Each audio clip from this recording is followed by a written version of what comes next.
Kaixo, aste honetako adierazle ekonomiko garrantzitsuenen laburpena egiteragoaz. Horra ba.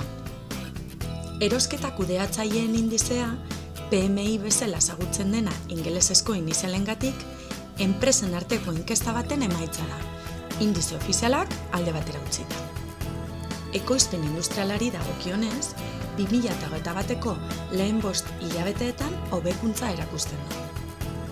Industria sektore handi guztietan zantzu positiboak ikusten dira. Bereziki, etxeko kontsumoaren mende dauden kontsumo ondasun iraunkorrei dagokionez. Maiatzean sortutako enpresen kopurua 2008tik gaur arte izan den altuena da. Hain zuzen, merkataritza sozietate berrien kopurua bikoiztu egin da.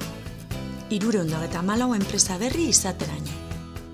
Hurrengora arte!